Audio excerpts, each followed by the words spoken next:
Good evening, everybody, and welcome into another episode of New England Sports Weekly. As always, I am your host, Sean Metcalf, and I am glad that you have decided to join me this evening. It's a little bit colder than expected for a June day. It's only in the 60s here, but it is still, nonetheless, it was a beautiful summer day here, and it was interesting. Lost our power earlier today, so it was a little scary there. I didn't know if I was going to be able to get the podcast off tonight, but we are underway and rolling tonight as we have plenty to talk about. As it's been a busy couple week or a busy week here since we last left off with you.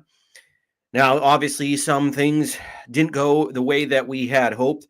Well, I kind of predicted that the Celtics might end up losing that series, but they lost it sooner than I thought they would. As we got plenty Red Sox and some former Patriots news that are coming on up, that came up, I should say, and some entertaining things as well happening with the Boston sports scene.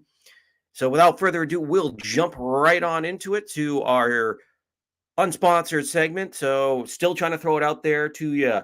47 brand. If you want to hit me up, love your stuff. That always buy a bunch of 47 brand. I got my 47 brand Fenway collection hat on, and I love it. So if you're listening from 47 brand, love it.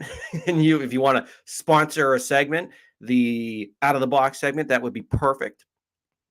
But I think I've begged enough. Let's move on as we are going to jump right into it here. As we just mentioned, the Boston Celtics, if you haven't heard now, you've probably been living under a rock, but they have lost the NBA Finals in 6 games to the Golden State Warriors. And it really wasn't that competitive of a game. It was actually had a men's league game that night for baseball, and that game we ended up getting trounced too. So it was just a bad night all around. We ended up getting killed that night. And by the time we got out to the parking lot to have beers, the Celtics, it was at halftime. They were down 54 to 39 at half.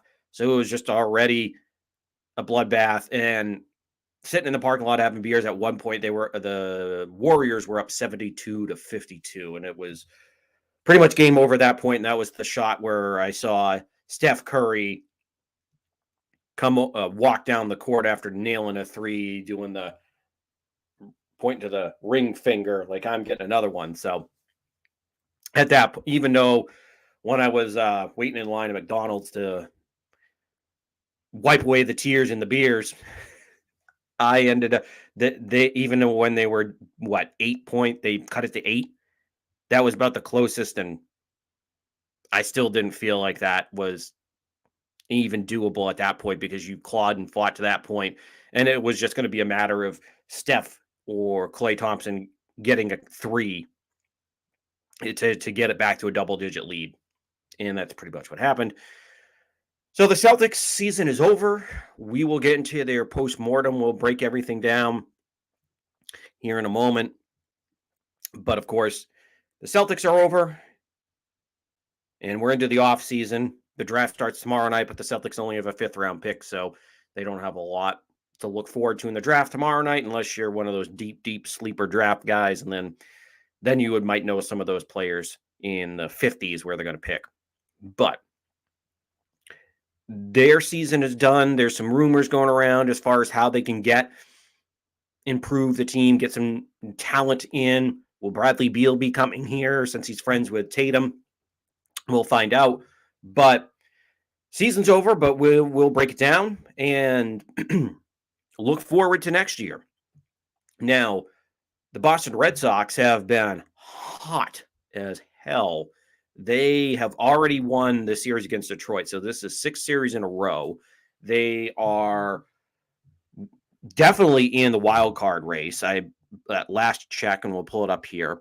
They were the 2nd wild card team. So they went from being the first overall wild card, the 3rd wild card, and jockeying back and forth with the Indians. The Guardians. Don't cancel me.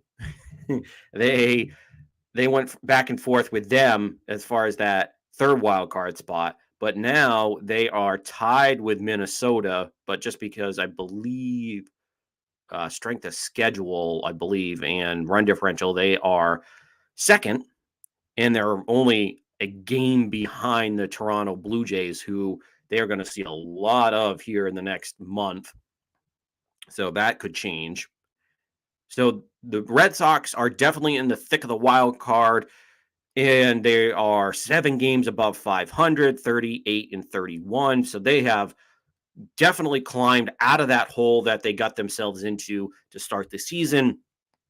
You mentioned won 6 series in a row, so they are back on track and taking the first 2 games from the Tigers as they are underway already tonight.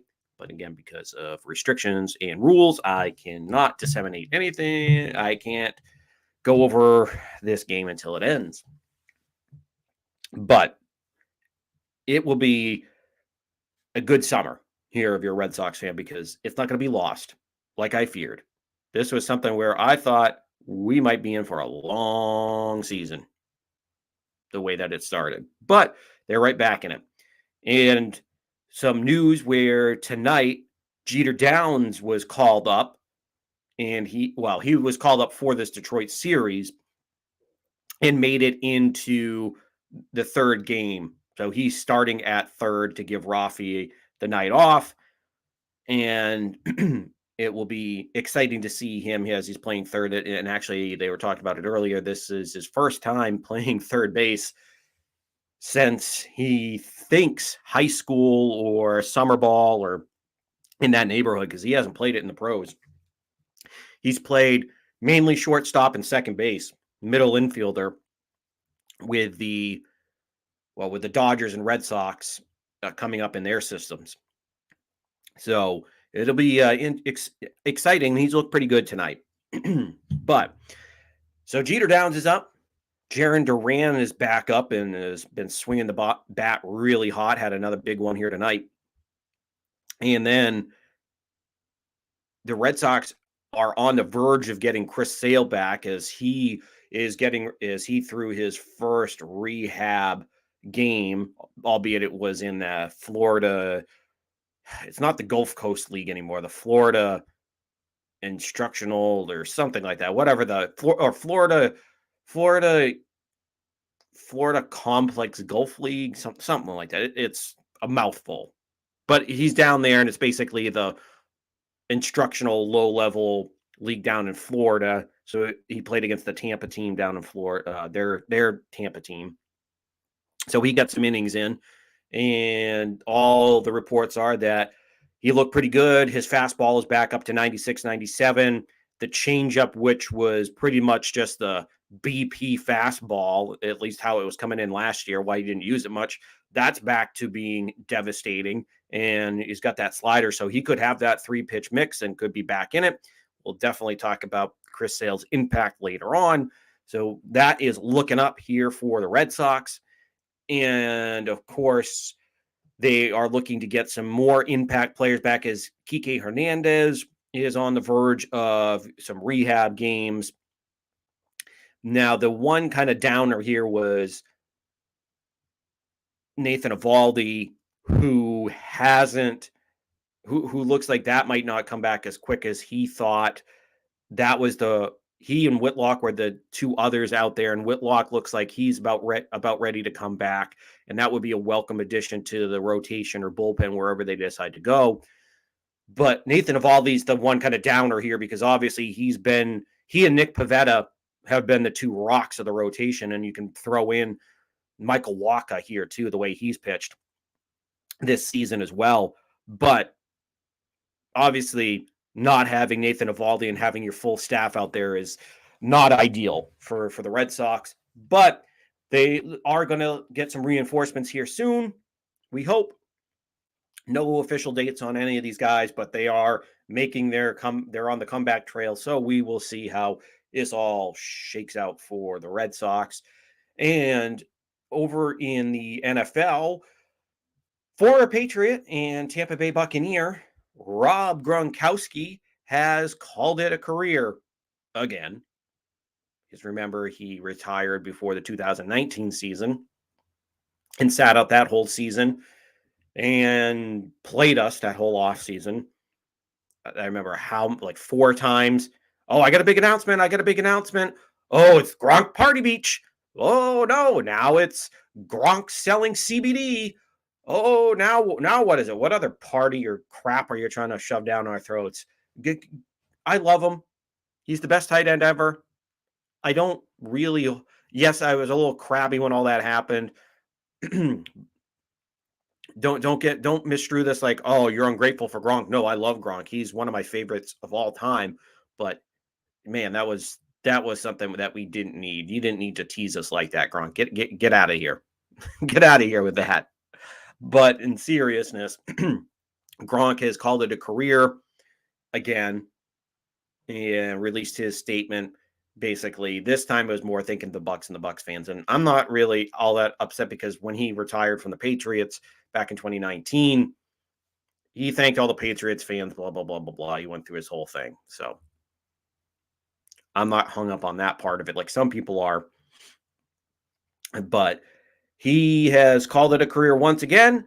And we will definitely touch on his career and if he might come back or not. Because, spoiler alert, I don't think he's done. But we will definitely touch on that topic. And a little bit of fun news here to round out the out of the box segment is the Patriots are bringing back the throwback jerseys. They're bringing back Pat the Patriot, which I am so excited for. Though that yes, I am biased, but that to me is the best jersey in the NFL when they wear it and the best logo. I just absolutely love that look. That and the 49ers. The 49ers classic cherry blood red, whatever you want to call that, with the gold pants and the white piping. To me, those are the two best. Yeah, and like I said, yes, I am biased. I completely understand, but I just absolutely love that. Excuse me. I love the Minuteman logo. I love that jersey. It is perfect, and it's funny because Brady actually came out with a reply on his Twitter account with the Jim Carrey from Liar Liar, where he spits out the water saying, "Come on." So thinking that he wants to wear those one more time. But that'll be exciting. That I mean, it's a little. I'm probably more geeked up than to it than a lot of other people have. But I absolutely love those throwback jerseys. They are the best. And just do yourself a favor. Go out onto the Patriots Twitter account or go out onto any of the players. Follow their social media accounts, Instagram, wherever. They're showing them off and that they're just perfect. And the actual video that they released today with Matthew Judon, Kendrick Bourne, Matthew Slater, and a couple other guys. Sorry, I was just trying to think who they had in the car, but they did the whole Back to the Future. They actually brought in the DeLorean, dressed up like the one from the movie, and it was actually pretty cool. It was awesome. So that'll be exciting here as well. Now, as we mentioned right off the top of the show, the biggest news was the Celtics as they dropped game 6 in the Garden at home to the Golden State Warriors. So Celtics fans, we all had to suffer through watching the Warriors celebrate on our court, winning a title, bathing Lucky in the enemy champagne. It was not fun. And then going through social media, through Instagram, all the ESPN, all the Bleacher Report, all the national apps just showing all the parade and all that crap from the Warriors parade was just painful. But the Celtics really don't have anybody to blame but themselves from this because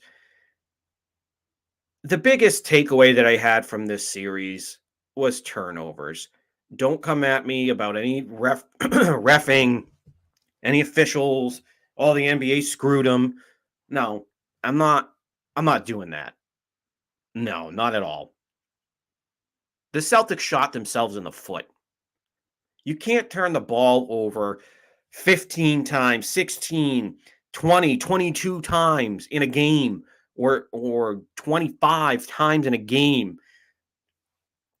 Yes, I know it's the NBA. No, it's not like the NFL where 2 turnovers can kill you in the NFL.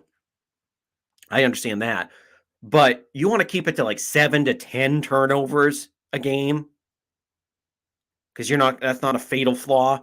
But once you start getting into 14, 15, 16 turnovers, then you're really, really climbing out of a steep hole, especially against a team like the Warriors, who can absolutely kill you.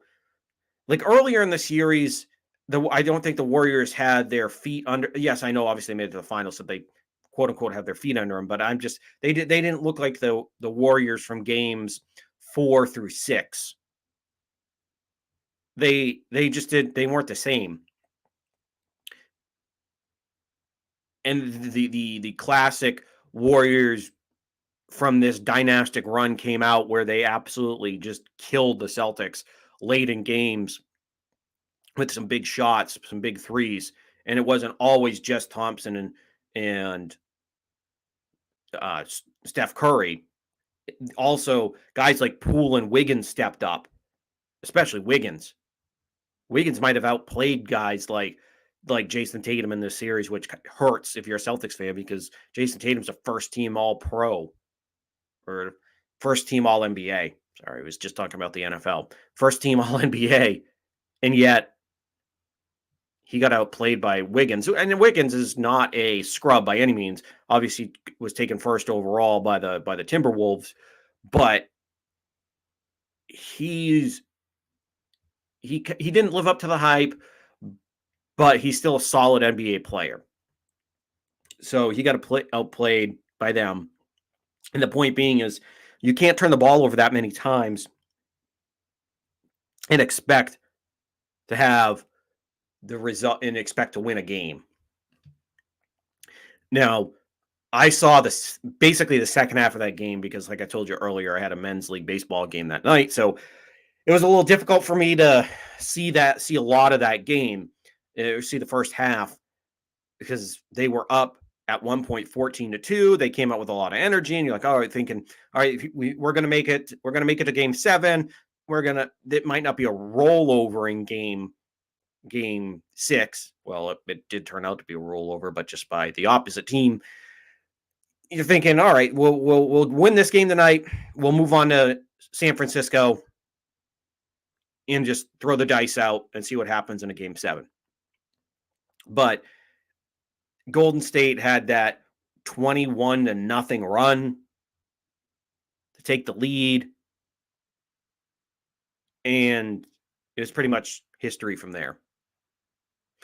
But honestly, though, just looking out through the whole series, like game 5, I vividly remember that pass that Jason Tatum lollipopped and was a lazy pass over to Robert Williams, and he almost got Robert Williams killed. It was a turnover. And how many times I saw Jaylen Brown dribble it off somebody's foot and it got kicked away or something along those lines. It just has been painful to see the amount of turnovers that not just your low level. I could almost live with it if it's the Peyton Pritchards, the Grant Williams, those guys, your 6, 7, 8, 9 guys coming off the bench. I can almost live with it if those are the guys turning it over. But when it's Jason Tatum, Jaylen Brown, Marcus Smart, when those are the guys that are making careless passes in the traffic, getting them picked off, making bad, lazy bounce passes that end up getting tipped, just making stupid decisions where yes, they had a little bit of trouble in the season, but it wasn't this bad. They cleaned it up. They looked a lot better. They weren't making careless passes, but something happened to this team. You could probably pinpoint back to the Miami series, probably like in game 3, game 4. That's really where it started, but it really came to roost here, if you will, in the finals. But yeah, like I said, it really came back to bite him in the ass here in the finals, where a team like Golden State, where coming into it, I'll be honest, I didn't respect the Warriors' depth in this series. Yes, I know Jordan Poole was good, but the rest of the team, like I didn't respect Gary Payton the second. I didn't respect Looney, and like I said, Poole had some games, but I didn't think he was going to be this good. And Andrew Wiggins, I was on the fence with Andrew Wiggins. I was like, okay, this is Klay Thompson and Steph Curry's team. This is not the same super team Warriors, but they were deep as far as having guys they could, like I said, you could go to Wiggins, you could go to Poole, Gary Payton the second could make plays, especially defensively. Offensively, he had that strong game 4, but honestly, the Celtics I think along with like some of the fans, I just think they might have taken some of that depth for granted in this series that the Warriors had, and man, it was just a tough series to swallow because at one point you had an 8-9 point lead with 5 minutes to go in the fourth quarter, and you couldn't build or hold that lead, and you could have had a commanding 3-1 series lead, but yet you just choked that away. And I wasn't expecting the Warriors to go out quietly. Don't get me wrong. I'm not like, oh, this is going to be a gentleman's sweep.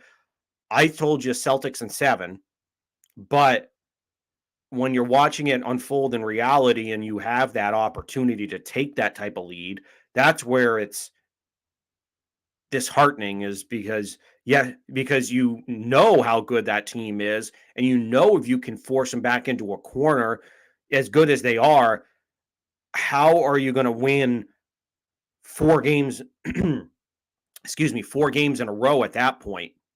Sorry, not 4, 3 games in a row if you're up 3-1. Math, Sean, that really works, dumbass.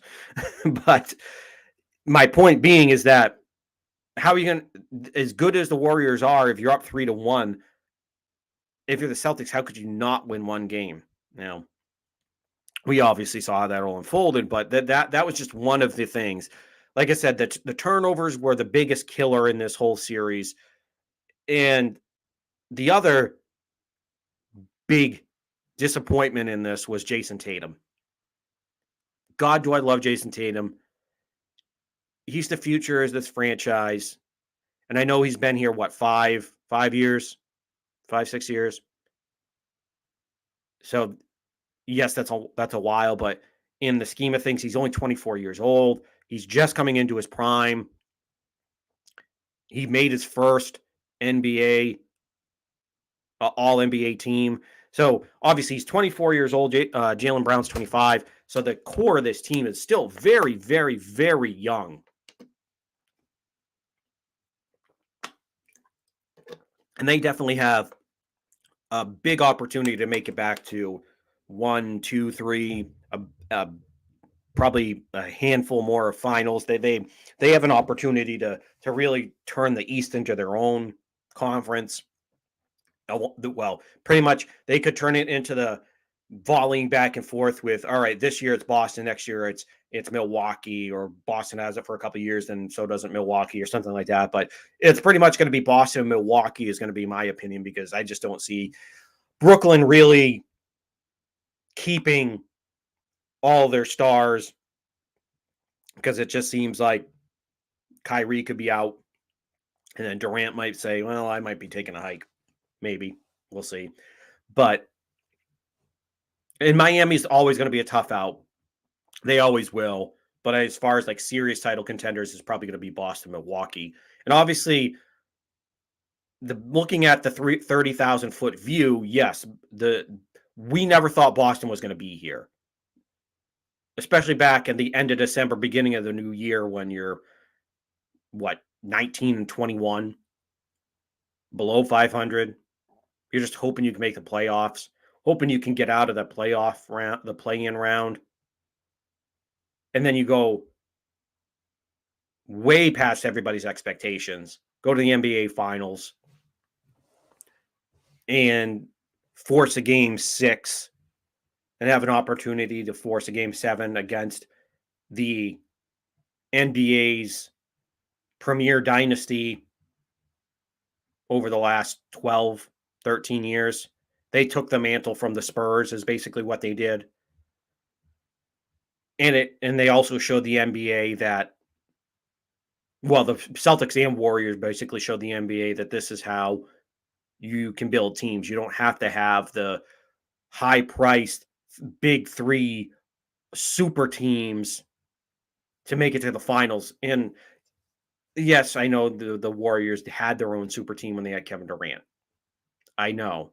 But I'm just saying the core, that was one stud free agent that they were able to bring in. Other than that, it's been a lot of homegrown guys and supplemental free agents coming in. And then they had Kevin Durant. But that's really what the Celtics and Warriors have done, is brought in back to the NBA, build it from scratch.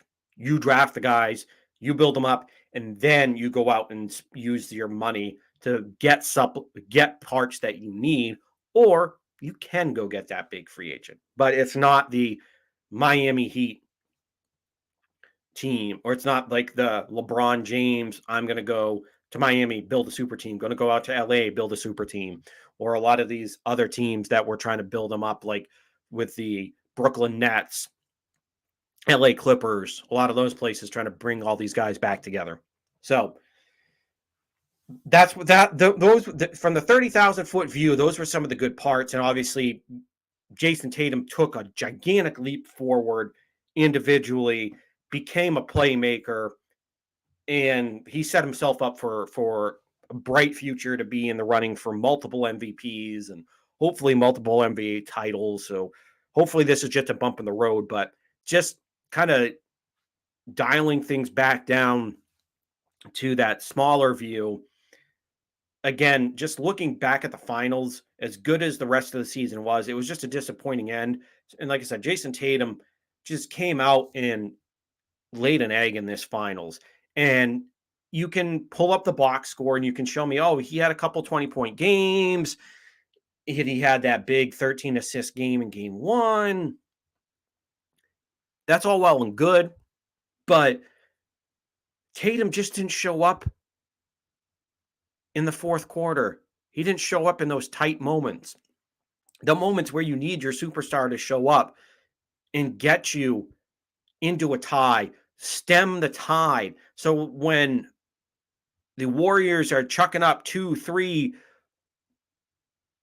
4 threes in a row, or they're driving to the basket, or they've got this 12-0 run going, that's where your superstar hits a 3 or gets a big slam dunk or gets something going offensively and stems the tide and maybe starts your own 12-0 run or 14-4 run, something like that. They get those big runs going and they stop the other team.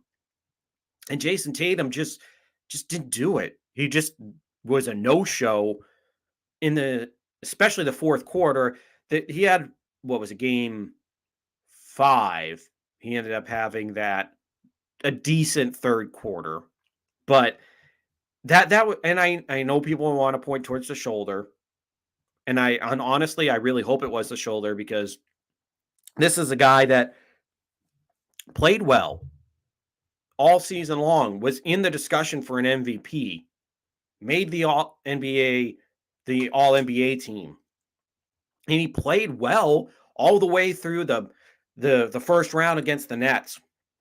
He had the game winner against the Nets Then you had the series against the Bucks where he played his ass off, and we know it's in there. And I'm talking. And when I say he didn't show up in the fourth or late in the game, I'm talking more in the finals because he showed up late in the game, obviously in most of this playoff run. So I know it's there, and I know he has the big games in him, but because it happened in Game 6 against Milwaukee, and that's obviously Milwaukee's no slouch. Milwaukee were the defending champions until they got booted. You had Giannis, and I know people could be like, oh, okay, they didn't have Chris Middleton. All right, so you don't have Chris Middleton, but you still have Giannis and Drew Holiday and a pretty good bench. And you're this defending champion, and Giannis is a one-man show, even when he has Chris Middleton. So it's ridiculous to sit there and just poo-poo that. And Miami has always been the voodoo man for the Celtics, and they were able to vanquish them finally in a Game 7. But and like I said, Jason Tatum played well in most of those series until what was it, Game 4? Game 4 with the shoulder injury that he had in the Eastern Conference Finals. So I'm hoping that's the shoulder, because then it explains some things. But if it's not, and it was just some mental, that's just what's disappointing, that your best player, one of the best scorers in the NBA, just did not come to play late in the game where you needed him most. If he showed up, so if he shows up in Game 4 in the Garden, we're probably talking about the Celtics winning this series, because that's a 3-1 lead in the series. And then if Miami comes back, if Golden State comes back and wins Game 5 out in San Francisco, and then you come back to the Garden, you're probably winning that, I'm guessing. But he just didn't show up, and I don't know what happened the last two games. It just, or I should say, the last two games of that series, Game 5 and Game 6, that the Celtics ended up losing. It just seemed like they didn't have anything going at all. They just looked so lackluster in those two games, especially Game 5. It just seemed like they came out and got punched in the face. They're like, well, okay, we'll go back home to Boston and we'll win it there. And then they had like a tiny spurt of energy. Like they took like one sip of a Red Bull and they're like, all right, I'm ready to go. And then they just came crashing down to earth after the first 5 minutes of that one. So it was just so disappointing with the Celtics team, just to see this come all crashing down here at the end. And it puts a black eye, makes it sound bad, like they did something wrong.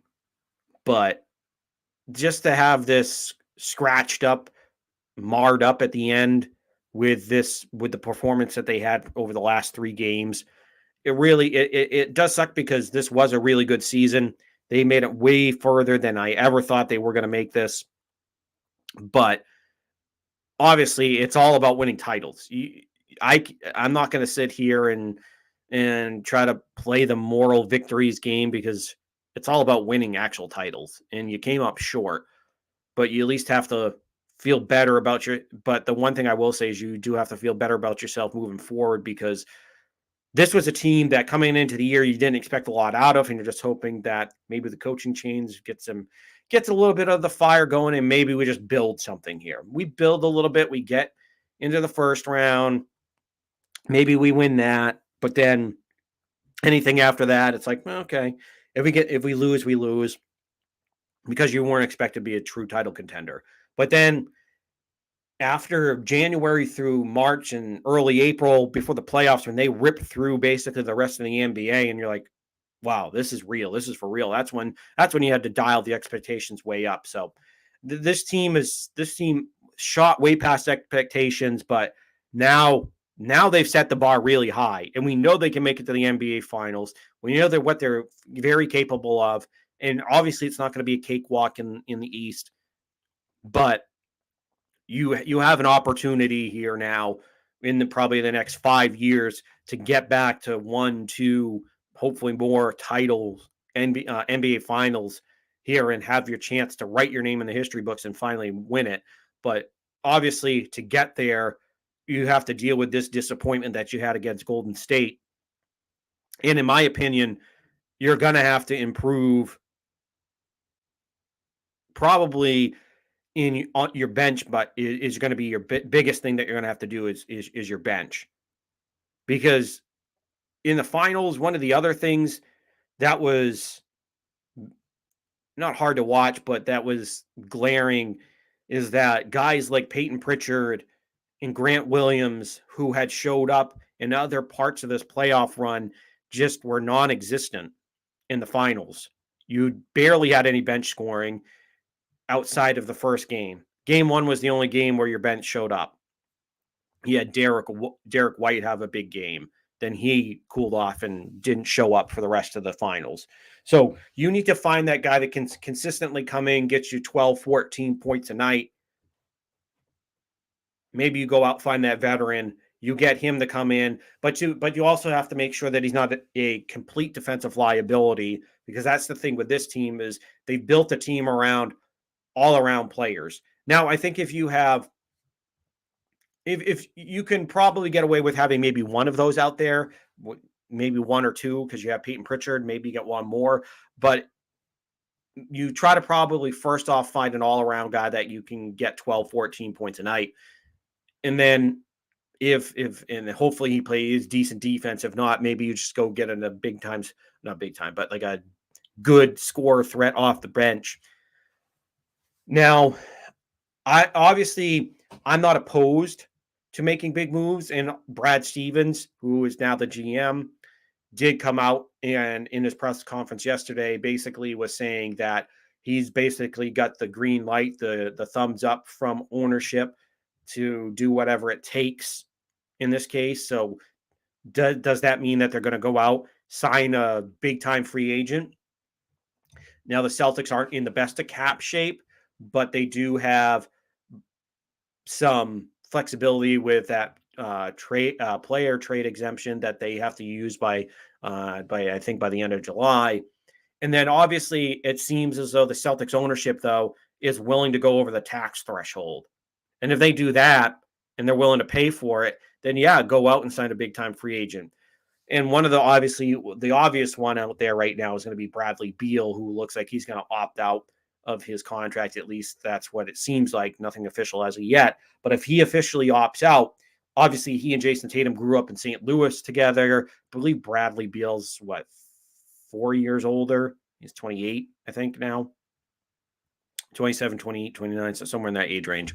So, but still, they're really good friends. And for me, if I wouldn't worry about the chemistry with Bradley, just because obviously if he comes to Boston, he's obviously going to be friends with Jason Tatum, and he's going to, and I think at that standpoint, I think he's going to understand he's not going to have to be the guy anymore like he was in Washington. So I think that's going to be a plus, as he knows he doesn't have to be numero uno anymore for this team to win.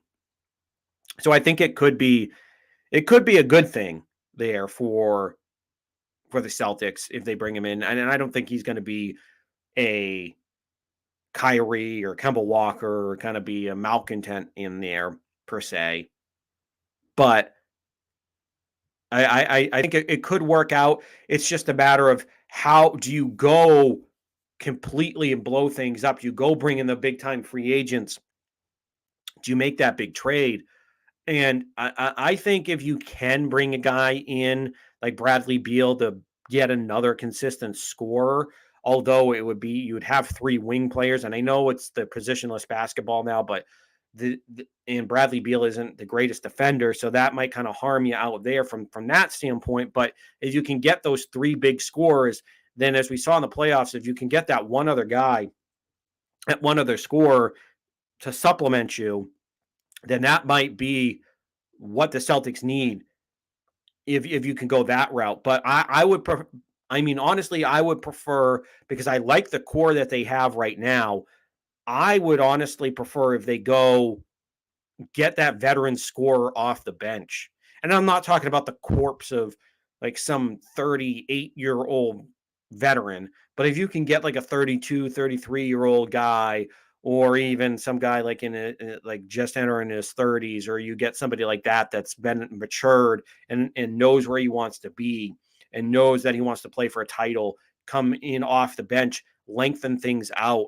That's what I really would love to see him do that for the Celtics. But of course, I would love to have Bradley Beal. It's just a matter of, do you want to go so top heavy that you can't, that when you take those guys off the floor that you're going to be absolutely screwed. But then you can also make the standpoint that, okay, I can take both Jason and Jalen off, leave Bradley Beal out there, so you still have a legitimate score, or it gives you the opportunity to mix and match, have Bradley Beal, have Jason Tatum on out at the same time, have Bradley Beal, have Brown out there, or you mix and match those combos there. So it would be,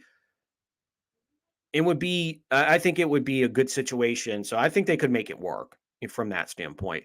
And obviously, you're not going to improve it from the draft. And I really don't think you want to improve it. Well, I shouldn't say that, because obviously if you had a top 5 pick, that's different. But I mean, this is a group where we've already invested a lot of youth into it with Brown and Tatum and Peyton Pritchard, Robert Williams, and throw Marcus Smart. I know he's a little bit older. He's 28 now, and he got picked in 2014. But still, you've invested a lot here, and you've really trained him up. I think this is where you need those veteran presence off the bench, or maybe another veteran starter if you want to flip a guy. So that's what you need to do, is bring in that veteran that played in a championship and bring him into this team. So as we get further along, and like I said, I know the draft is tomorrow, but the Celtics have the 50 some odd pick. They trade away their first round. So there's really no use with the Celtics getting into this draft, and it really isn't the greatest draft. So maybe when they have a first round pick here, we'll get into that.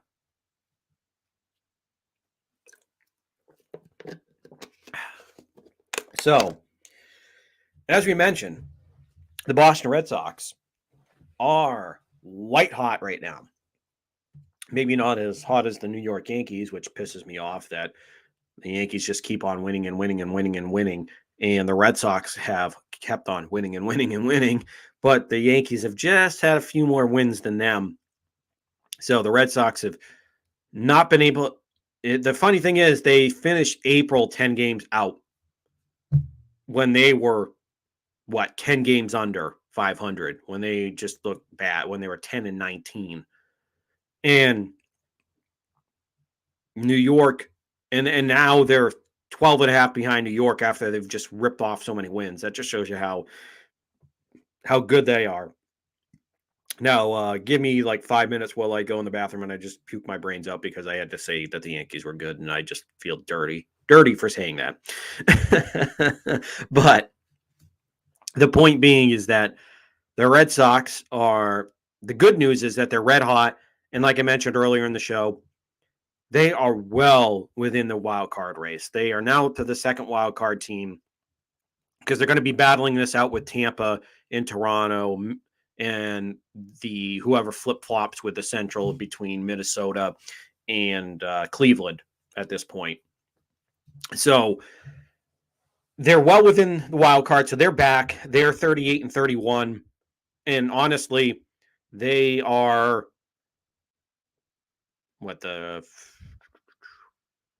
tied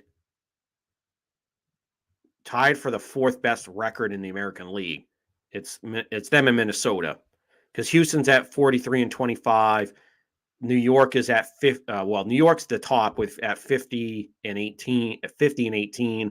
Then it's Houston at 43-25.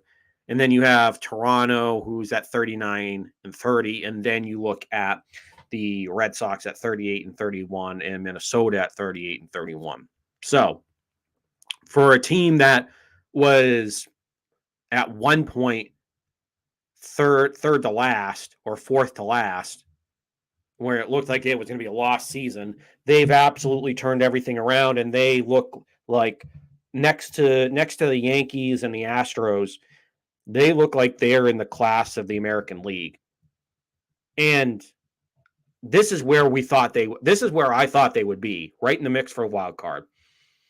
I mean, when the season started, I said Toronto for the division lead, and that's where I thought it would be the Red Sox, Rays, and Yankees battling out for a wild card. I obviously didn't see what was going on in the Bronx, as that was I don't know what steroids or whatever they're juicing up on out there. And yes, I'm just making a joke. I'm not actually convinced. I'm not saying they did it. Just calm yourself. But I just didn't see that coming. But the Red Sox over this stretch, they've won they've won their last 6 series. They already won this Detroit series that they are trying to sweep tonight. So they've already won this series, and now they're getting ready to go out on the road and have one of their toughest stretches. So they've done their work as far as, yes, I know they had a rough stretch in that 5-game series against Baltimore, but that was a blip on the screen. Now they've just ripped off series win after series win after series win, and just in time before they go out to Cleveland, who they're battling for, well, they probably will be battling with Cleveland / Minnesota for that wild card spot, one of those wild card spots. And then after this series, after that, the next portion of the road trip is they have to go up to Toronto. So you won't have Garrett, you won't have Tanner Houck. Then you go to the Chicago Cubs. So that's the one easier series. Then you come home. You have to play Tampa Bay, New York. Then you go on the road to Tampa and New York. And then it's the All-Star game. And then you have a series against Toronto, Cleveland, and Milwaukee. So really, the month of July is just an absolute firestorm as far as it. This is just an absolute meat grinder. Whatever saying you want to throw into there, it's just going to be an absolute. Just you're gonna be fighting to be. Not I'm not saying there's overall season record, but you're going to be fighting to be a couple games over 500 after July. As far as the month of July, you're just hoping that you can finish the month of July with splitting the month, because it's going to be a tough month, especially playing the Yankees 4 games, and it'll be New York's first trip to Boston on the 7th. So it'll be interesting here. As far as their road trip, to see how things turn out. But as we mentioned, things are really looking up for this Red Sox team, because to start the season, obviously I thought they were going to be able to rake, which the first month of the season I was flabbergasted, because nobody except for Rafael Devers and Xander Bogaerts and JD Martinez were hitting. And there have been portions even over this last couple weeks where that's kind of been the case, and they've started to hit it again. But then come into May, like the second week of May, and everything turned around as far as them hitting.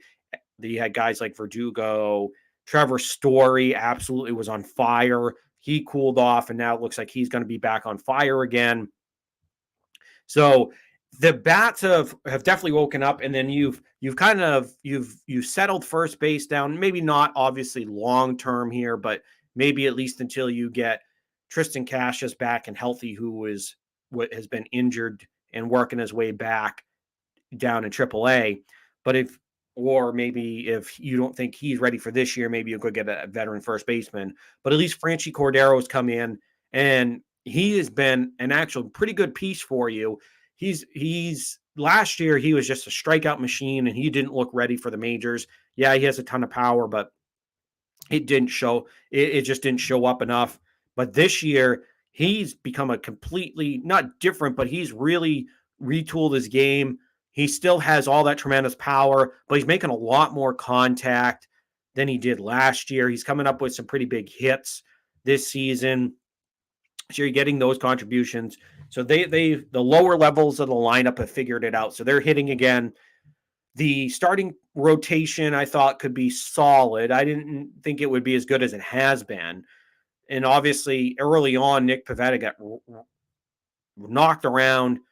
Nathan Eovaldi was giving up so many home runs, which was uncharacteristic of him. You obviously didn't have Chris Sale. You lost Eduardo Rodriguez. And when they signed Michael Wacha, I did not think he'd be as good as he was. Rich Hill was 42 years old. I thought maybe you squeezed the last little bit of competitiveness out of him, but he's actually been pretty solid as well. And then from the other side, the bullpen, which I thought would be a complete mess, has just been a complete mess still, but they've might have found a closer here in Tanner Houck, who's actually come in. But if it wasn't for Tanner Houck, man, their things would be looking a little bit differently here lately. But maybe now that you have Houck, and depending on how things shake out here, you might get some reinforcements with Whitlock and maybe another starter, and then in a trade edition, and then you might really get into having a pretty solid pen. But right now, it's kind of Tanner Houck, and the rest of it's kind of on fire. But kind of looking back at that though, as far as so far in the season, to me, one of the biggest surprises here has been the start, like how good the starting rotation has been, and really looking at it from this standpoint, it's been two guys that have really shown up, and it's been the guy that's starting on the mound tonight for the Red Sox and Michael Wacha and Nick Pivetta. Those two have absolutely been stellar. Yeah, absolutely. And like I said, Nick Pivetta, we saw him show up in the playoffs. He had a pretty solid year last year. This was a guy that was a pretty well thought of prospect with the Phillies. It didn't pan out there in Philadelphia. And then he had an up and down career. I mean, he's still somewhat young.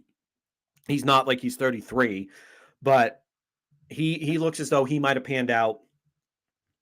And then now, last year, he came in low expectations, but he really put together a really good season last year.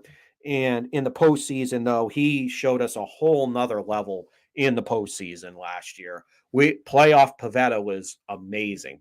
I mean, playoff Pivetta is, as far as when you're looking at a guy not named like a Pedro or a Roger Clemens or Kurt Schilling or John Lester.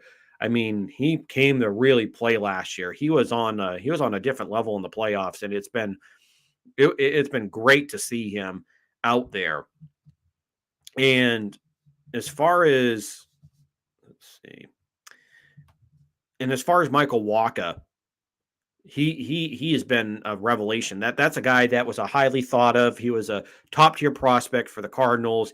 He lived up to the hype for the first 3 years of that career, and then he fell off the face of the earth. Went and played with the Mets, the Rays, and now he's here in Boston. And like I said, when they first signed Michael Wacha, I was not really hyped up for it. I got really bogged down in the last couple months that he had down there in Tampa, and he didn't impress me in the playoffs against the Red Sox. He got knocked around. It just wasn't all that impressive for me. If we're being quite honest, it really wasn't. I wasn't impressed.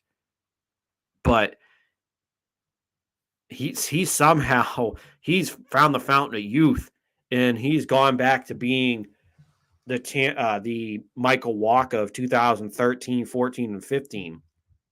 Because Wacha's 30. Oh, he's my age.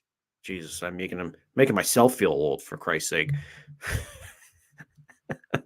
Oh my God. Geez. But anyways, Michael Wacha, who has been the biggest find as far as that probably that they've had this whole offseason, and throw that up there with a lot of the other signings that Chaim Bloom has had. He's had some hits and misses, but he's had more hits over these last couple of years. Now, looking at Michael Wacha, he's appeared in 12 games and started all 12. Has one complete game and one shutout, and he's 5-1 to lead the starters with a 2.38 ERA. A 2.38. And in this day and age of baseball, that's ace-like territory, if we're being honest. That's and am I calling him an ace? No, I'm not calling him an ace, but I mean that and this has been in 64 and a third innings, not counting what he's done tonight. And his whip is 1.06, so that's pretty solid. And he has 46 strikeouts, so he hasn't been the dramatic power pitcher out there, but like Pivetta or Evaldi has been. But this has been, like I said, this has been a huge find here for Michael Wacha to bring him in. And this is a guy that I thought was going to be a throw-in, and I thought this could be a candidate to go into the bullpen when Chris Sale came back, or maybe you cut your ties loose after a guy like Sale or James Paxton comes back. But I mean, this is an invaluable piece to your rotation now. So this is a guy that I think you're going to have to keep in there until he proves he can't. And at this point, he just keeps on rolling, game after game after game, and I've been thoroughly impressed. And obviously, it'll really be put to the test here when he has to go up against Toronto, Tampa. Although he did win his first game against Tampa this year, so he can check that one off the box. But obviously, this next month playing Toronto, Tampa, New York, Milwaukee, Cleveland, Toronto.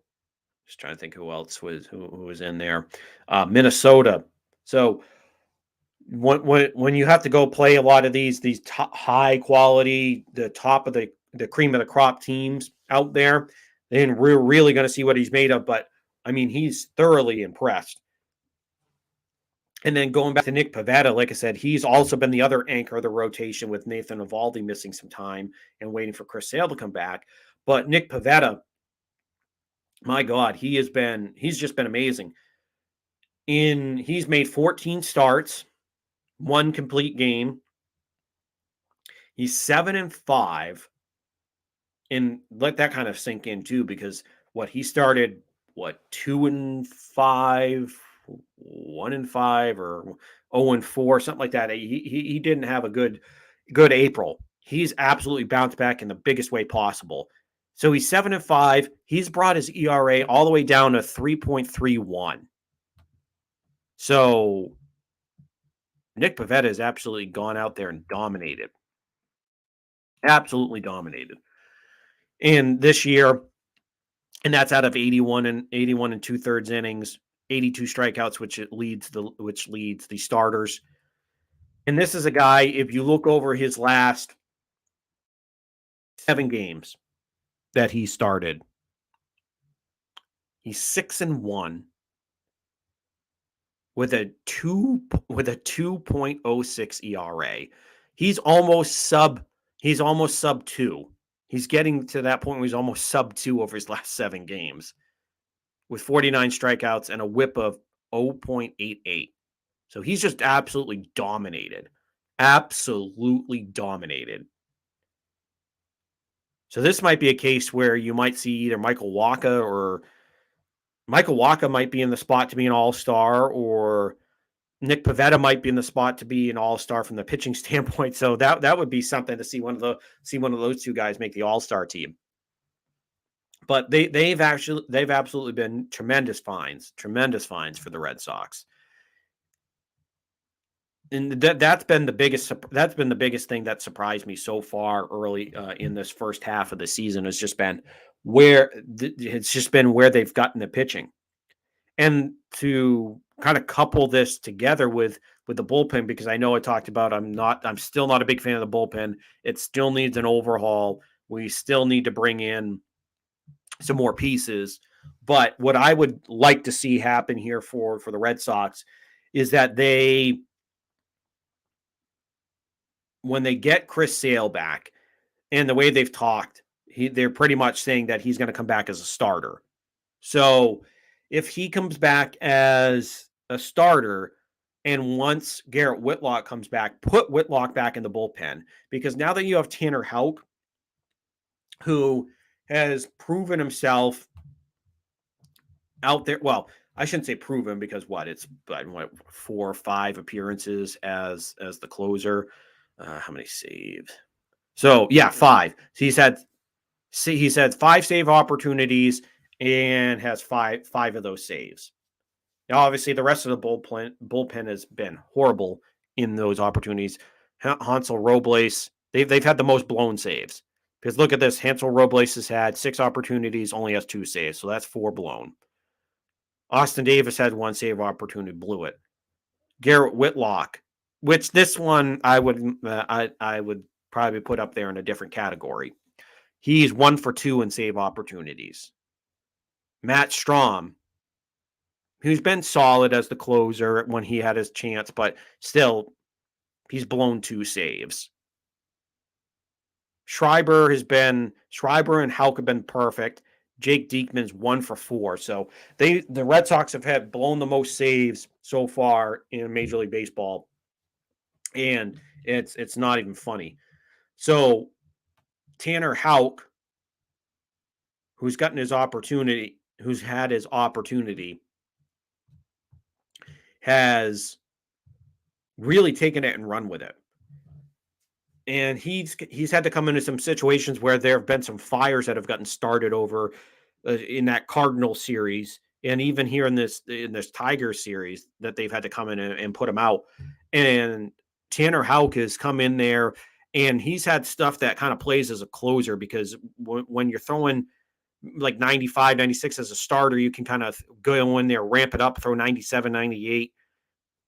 And then with that devastating slider he has, you can get away with being a 2-pitch pitcher and really kind of playing around with those 2 pitches. And then you mix in your sinker as well. So he's been very effective as the closer. He's 5 for 5 in his opportunities. So it looks as right now that you found your closer, or at least for the time being, unless you want to go out and get a bona fide closer. But I don't know if there's one of those really available at this time. Maybe once we get closer to the trade deadline, we'll see one pop free. But right now, it looks like you might have found at least your short-term answer at closer. So if you get Chris Sale back, and he's going to go back to the rotation, when Garrett Whitlock comes back from rehabbing his injury, I know they don't want to yo-yo him back and forth from the bullpen to go to be a starter and then to be a reliever. And long term, if you want him to be a starter, I'm perfectly fine with him long term being a starter. But for this team right now to get by, he's got to be in that bullpen, and he's got to be a late inning relief. You want to pitch, if you want to pitch him like 4 times a week and only give him 1 inning, sure, fine. Or if you want to maybe pitch him two times a week, 3 times at most, and stretch him out, or whatever, or 3 times a week and stretch him out, that's fine with me. And have him do 2-3 innings of the important innings and get you to Tanner Houck, that's fine with me as well. But if you can have Tanner Houck be your closer, and then have Garrett Whitlock be your setup, roving, important inning guy, whatever you want to call him, then that's fine with me as well. But I don't want to see, for me, I just don't want to see Sale come back and then you just keep on playing with Houck not Houck, with Whitlock as like that 4th, 5th starter, and where you might kick maybe Rich Hill out to the bullpen instead. I would rather you take advantage of a guy that as a starter and reliever, it's totally different mentalities. Obviously, as a starter, you have to plan for being in there 5, 6, 7 plus innings a game, where you're in there for the long haul, and you can't crank it up to 98, 99 miles an hour every single inning, every single pitch. But when you're out there for 2 innings, 3 innings, or 1 inning, you know that you can let it loose more. So, and he's been so effective, and he's been such a deadly weapon as a reliever that this is where I want to see him go back into the bullpen and really be that piece to set up for the closer in that situation. I mean, obviously, I would like to see him be a closer because I think he's got closer stuff. But Tanner Houck has really kind of turned himself into that, and so you have two capable late inning leverage guys, at least that you might have kind of developed in here. And Matt Strom has come in some opportunities and he's gotten some outs. Now, obviously, I'd like to see Strom. He's going to get a lot of looks here as we head into this stretch with Toronto, Tampa, and New York, and playing those guys. You're going to get your opportunities to show off. So I'd like to see. We'll definitely get to see if Strom lives up to it, but you might have a third guy in Strom possibly, but after Houck and Strom, it's kind of been a mixed bag. Really has kind of been a mixed bag as far as the bullpen goes. And it's obviously going to be interesting to see how they really jumble this rotation, because right now it's Nick Pivetta, Michael Wacha, Rich Hill, and Josh Winkowski. And Josh Winkowski, since he's come back up, he had the shaky first start, but his last two starts have been pretty good. He's 2-1 with a 3.68 ERA, and he has 9 strikeouts. He has given up 5 walks, so he's got to cut down on the walks. But it'll be interesting to see, because obviously, most likely, we'll probably see Josh Winkowski go back down to AAA and move either Whitlock or Hill back to the bullpen. But you have a good dilemma on your hands to see what you're going to jumble with that starting rotation in the bullpen. That'll be the biggest thing. So, but things are looking pretty good, in solid shape here for the Red Sox. And even if you look at some other additions that they made, like Jarren Duran, who's come up in his second go around this year, and he's actually been a very, very good surprise, because obviously last year the kind of hype train was getting out of control. I even jumped on that hype train. I'll be honest, and I even probably gave him way much more credit um, than he probably deserved at that point. Don't get me wrong. I think he's a good player, and I think he does have a future with this organization. But it's just, I think we all put a little too much on him at this time. But Aaron Duran, who has really come up, and he's been a spark plug at the top of the order, filling in for Kike. And this is something that we might kind of have to look at here with. I honestly, I don't want to see Jarren Duran go back down to AAA when Kike's healthy again. I want to see Jarren Duran stay on this club. And as much as I love Jackie Bradley's glove, at this point in his career, I think this is where you might have to platoon him with some of the rest of the outfield. Have Jackie be your fourth outfielder at this point. Or kind of like that third/fourth, because I don't know how much you want to, how often you want to play like Duran against lefties, but if at least I've seen a lot of improvement out of Duran. At this point, Jarren Duran has played in 10 games. He's had 36 at bats. He does have 9 strikeouts.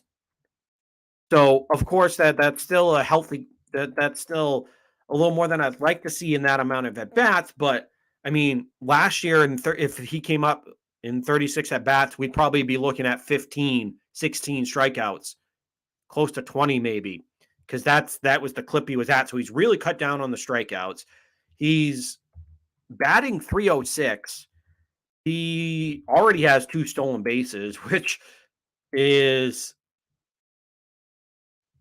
what he's tied for second on the team with Rafael Devers, Jackie Bradley Jr., So he's only been up for 10 games and he's already shown off the legs.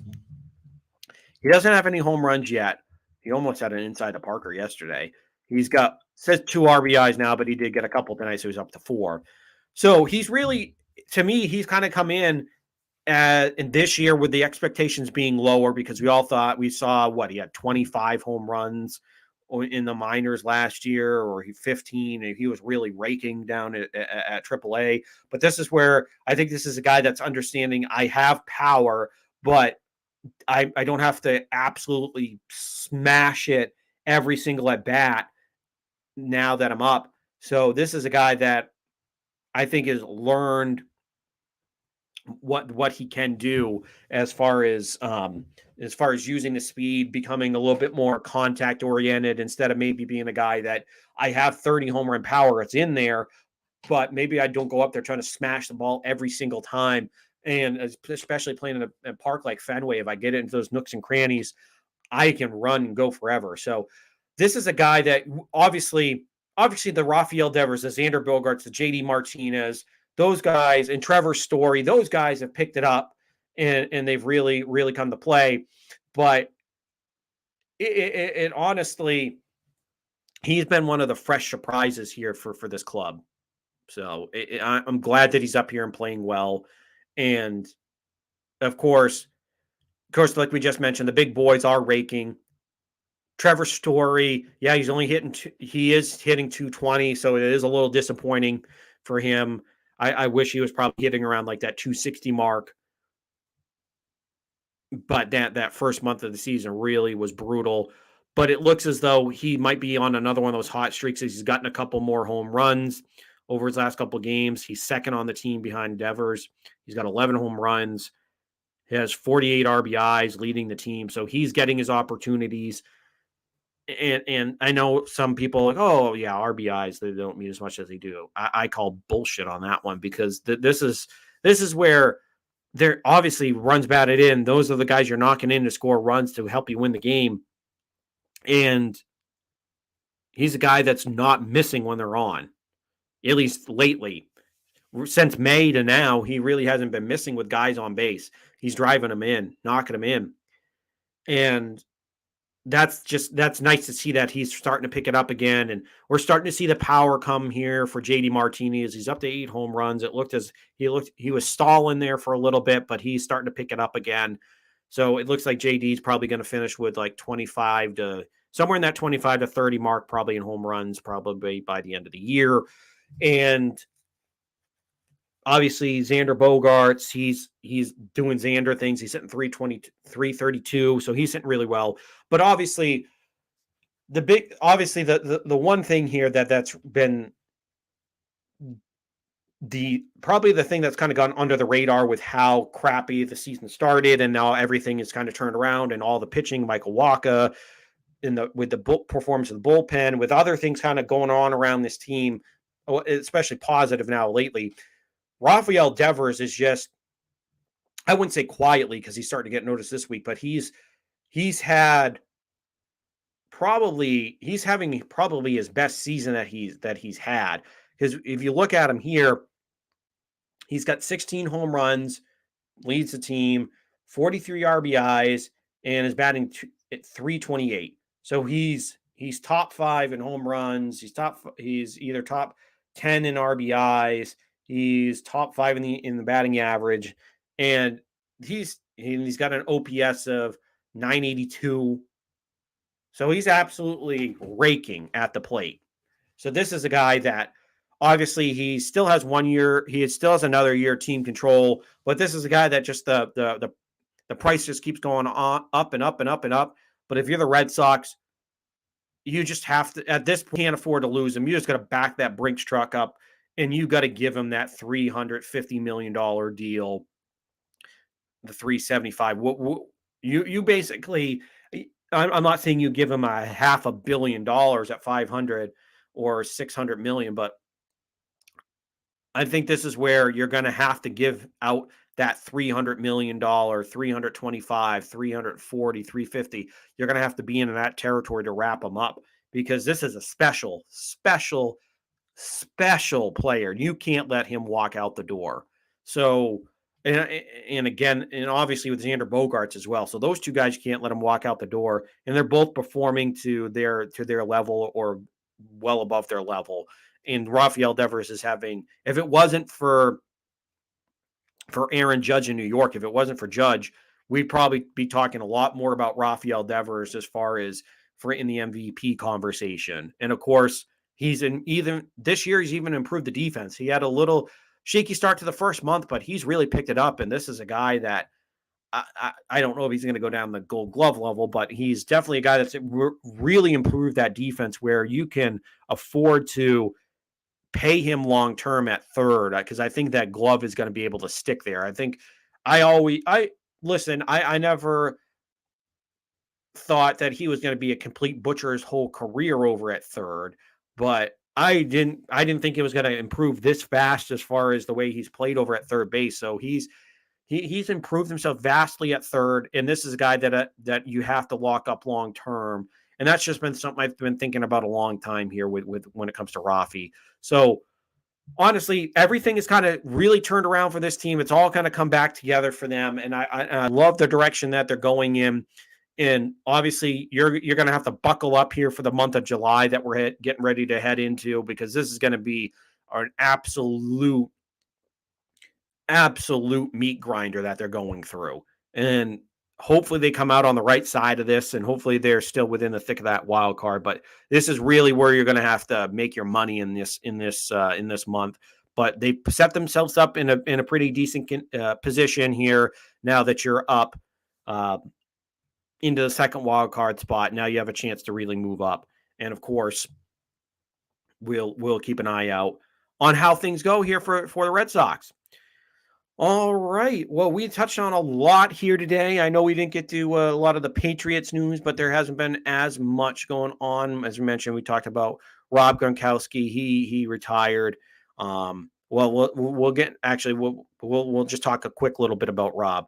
So obviously, so Rob Gronkowski, we know he already retired once in 2019. Now this is his second retirement, and I'm not really going to get butthurt about him not mentioning Patriots fans in this one, whatever. He already did it way back when in 2019.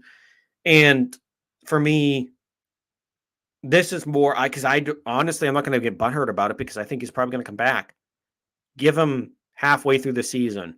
Or hell, if Brady plays one more season, he might get that itch to go back out there. But I almost guarantee you that Gronk is going to probably suit up one more time. And I think it might be if he sees, all right, they're around 500 or they're a couple games above 500 or they're in serious contention. If he sees that they're still flirting with a playoff spot or they're in contention, obviously you got Brady and all that. So they're probably going to be one of the top 4 teams, top 5 teams, whatever, top 4 teams in the NFL or in the NFC, I should say. That's where I think you're probably Tom's going to give him a call and be like, all right, I need your help. Tight ends aren't doing as great. Yeah, I know, get these receivers, but I need you back, Gronk. And I think I think he'll be back. I don't think this is done for good right now, because I think he's just pulling a veteran move. You see a lot of those old top tier veterans that, all right, I've come to my camp for 10 years now, but I put in all this work and I just want the time off. I don't want to grind through all this. Why do I need to grind through? I'm in good shape. I'll go towards the end of camp, just kind of get myself into game shape, and then I'll show up. I'll show up for the preseason. I'm not going to go through all the training camp mumbo jumbo. I'll be there for preseason. So this is where I don't think he's going to be truly retired. I truly don't. So I think he'll be back. And as we mentioned, the Patriots bringing back Pat the Patriot. So I'm super excited for that because as you can see, I have the Pat the Patriot helmet here. I have the Pat the Patriot on the Boston Patriots. I love it. I have a bunch of sweatshirts that have Pat the Patriot. So it's something that I love. So I'm excited for Pat the Patriot to be coming back.